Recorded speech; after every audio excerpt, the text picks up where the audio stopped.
जिस दिन इस देश के किसानों की तकदीर पलट जाएगी, उस दिन भारत के तरक्की की तस्वीर बदल जाएगी। सबसे पहले देश के कोटि कोटि अन्नदाताओं को मेरा प्रणाम। साथ ही कृषि धारा से जुड़े इस देश की समस्त युवा तरुणाई को, कृषि के कर्मवीरों को, कृषि योद्धाओं को और कृषि शिक्षा जगत से जुड़े समस्त युवा शक्ति को, और साथ ही कृषि से जुड़े प्रत्यक्ष और अप्रत्यक्ष रूप से समस्त देशवासियों को मेरा राम राम, मेरा प्रणाम।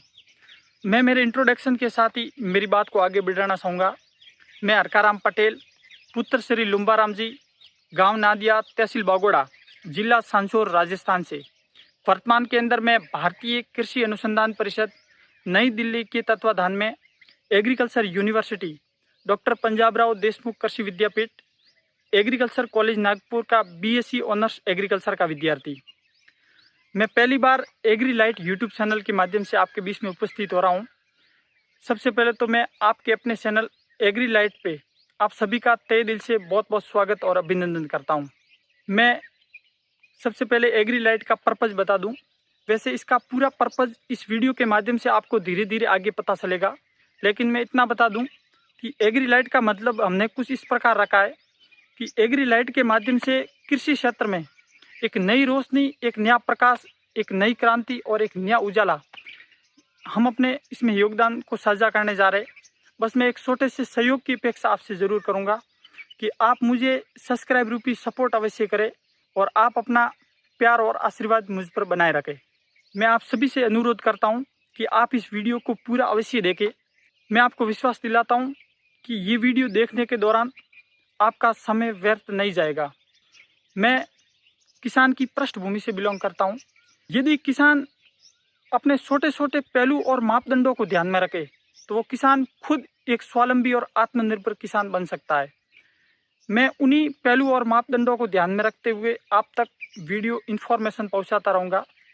मुझे पूर्ण रूप से भरपाई इसकी कहीं नज़र नहीं आई, इसलिए इस एग्री लाइट यूट्यूब चैनल के माध्यम से आपके बीच में उपस्थित होना पड़ा। एग्रीकल्चर से रिलेटेड नए नवाचार, नई टेक्नोलॉजी, नए रिसर्च वर्क और एग्रीकल्चर से जुड़ी स्कीम, इन सब की जानकारी मैं इस यूट्यूब चैनल के माध्यम से आपके बीच में पहुंचाता रहूँगा। सबसे पहले मैं शुरुआत करूँगा कि एक कैसे बेस्ट मैनेजमेंट के ज़रिए, बेस्ट क्रॉप मैनेजमेंट के ज़रिए हम बेस्ट क्रॉप प्रोडक्शन ले सकते हैं। मैनेजमेंट के अंदर हम टीलेज से लेकर के हार्वेस्टिंग, मार्केटिंग तक कैसे बेस्ट मैनेजमेंट के ज़रिए हम एक अच्छा उत्पादन ले सकते हैं, जिसमें प्राइमरी और सेकेंडरी टीलेज मैनेजमेंट हो, सीड फर्टिलाइजर मैनेजमेंट हो, इरिगेशन मैनेजमेंट हो, पेस्ट एंड डिजीज मैनेजमेंट हो, हार्वेस्टिंग और मार्केटिंग मैनेजमेंट तक। इस पूरे मैनेजमेंट के ज़रिए हम एक अच्छे उत्पादन को सुनिश्चित कर सकते हैं। किसान अपनी एक अच्छी आय, अच्छी इनकम ले सकता है। शुरू में सॉइल फर्टिलिटी यानी कि मृदा उर्वरता बहुत ज़्यादा ज़रूरी है। इसकी पहचान के लिए हमें सबसे ज़्यादा ज़रूरी होता है सॉइल टेस्टिंग।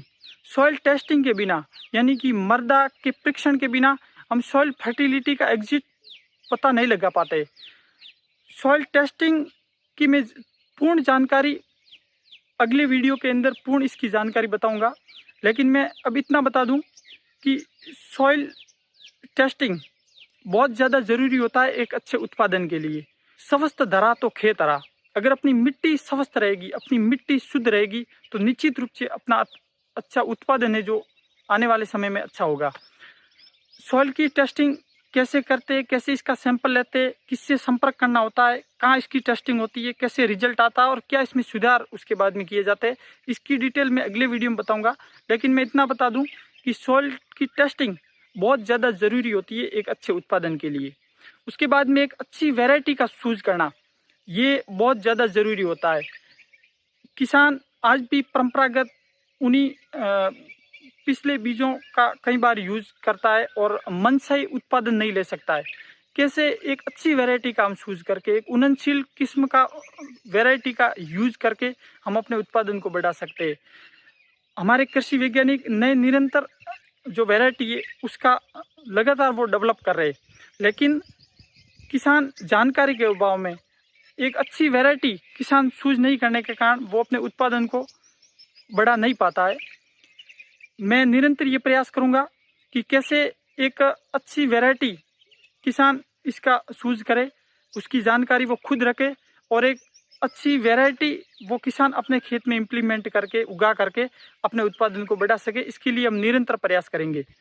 कैसे किसान केमिकल्स और पेस्टिसाइड का यूज़ कम करके ऑर्गेनिक एग्रीकल्चर की ओर वो ज़्यादा जोर दे, इसके लिए भी हम निरंतर प्रयास करेंगे, जिसमें किसान पेस्टिसाइड और केमिकल्स का कम यूज़ करके उसकी जगह ऑर्गेनिक मैटर्स, जिसमें FIM हो, कंपोस्ट हो, वर्मी कंपोस्ट हो, हरी खाद हो, कैक्स जिसको खलिया बोलते हैं, जीवामृत हो, इन सब का यूज़ करके कैसे किसान एक क्वांटिटी के साथ साथ क्वालिटी भी बरकरार रख सकता है, ताकि मार्केटिंग में भी उसे फ़ायदा हो सके।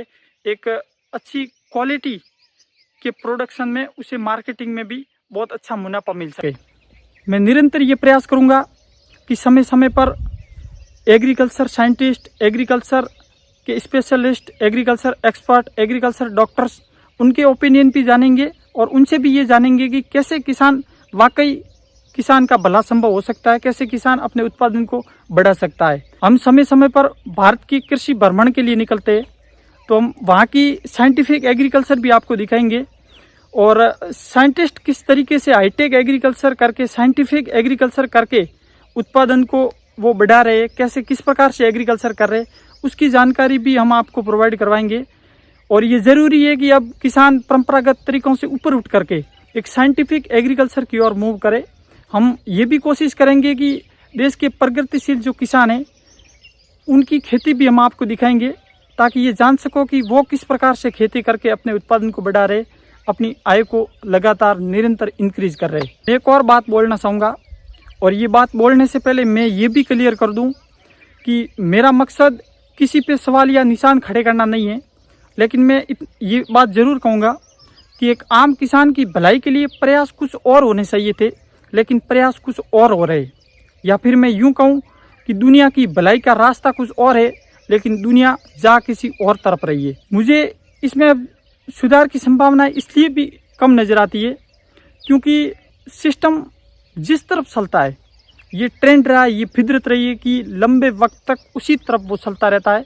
मैं किसान के बेटों से ज़रूर अपील करूँगा कि धरती पुत्र आगे आए और किसान सुधार की इस क्रांति के अंदर आप आगे आए, नायक बने, नेतृत्व करें। पूरा देश आप पे गर्व की अनुभूति महसूस करेगा, पूरा देश आप पर अभिमान की अनुभूति महसूस करेगा। जैसे मैं एक छोटा सा उदाहरण आपको बताना चाहूँगा कि कैसे किस पे ज़्यादा जोर दिया जाना चाहिए था, लेकिन उस पर कहीं ना कहीं जितना जोर दिया जाना चाहिए था उतना नहीं दिया जा रहा है। एग्रीकल्चर के अंदर एग्रीकल्चर एक्सटेंशन जो कृषि प्रसार कार्य होता है वो बहुत ज़्यादा ज़रूरी होता है। एग्रीकल्चर के अंदर निश्चित तौर पे रिसर्च बड़े लेवल पे हुआ है।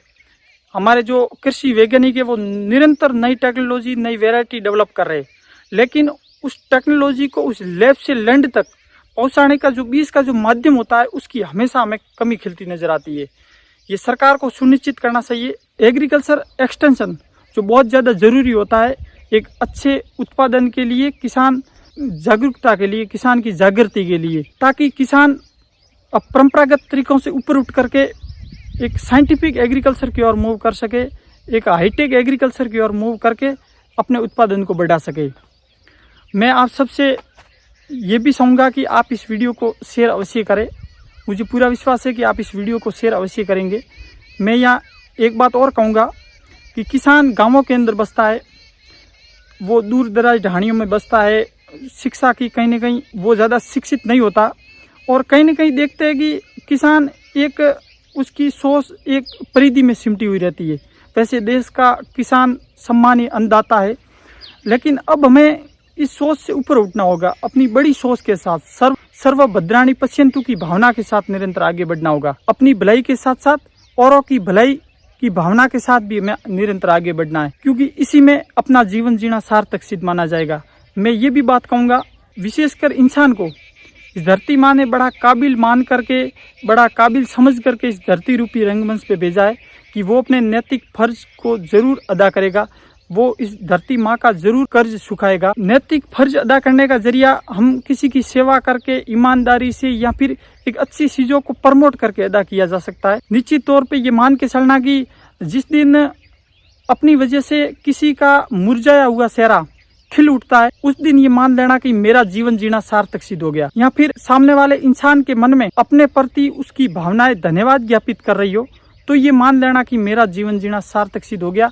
इसलिए हमें, और उस वक्त कोई और भला करे या ना करे, लेकिन भगवान उसका जरूर भला करता है। सर्वभद्राणी पश्यन्तु की भावना के साथ आगे बढ़ता है। अंत में बस मैं इतना ही कहूँगा, वीडियो लंबी हो जाएगी, नेक्स्ट वीडियो या फिर आगे मैं निरंतर आपको जानकारी प्रोवाइड करवाता रहूँगा। बस अंत में मैं इतना ही कहूँगा, हम निरंतर एक आम किसान की भलाई के लिए, उसके सुधार के लिए, उसके उत्पादन को बढ़ाने के लिए निरंतर उन सभी बातों को ध्यान में रखते हुए हम आप तक जानकारी पहुँचाते रहेंगे। बस आप इस वीडियो को शेयर अवश्य करें, चैनल को सब्सक्राइब करें और हाँ, बेल आइकन को ज़रूर प्रेस करें, ताकि इस चैनल पे आने वाला हर एक वीडियो जिसका नोटिफिकेशन आप तक सबसे पहले पहुंचता रहे। आप सभी का आशीर्वाद बना रहे, आप सबका सपोर्ट बना रहे। बस ऐसी आशा और अपेक्षा के साथ आप सबका बहुत बहुत धन्यवाद। आप सब ने ये पूरा वीडियो देखा, इसके लिए फिर से आपका धन्यवाद। जय जवान, जय किसान, जय अनुसंधान, जय जय हिंदुस्तान।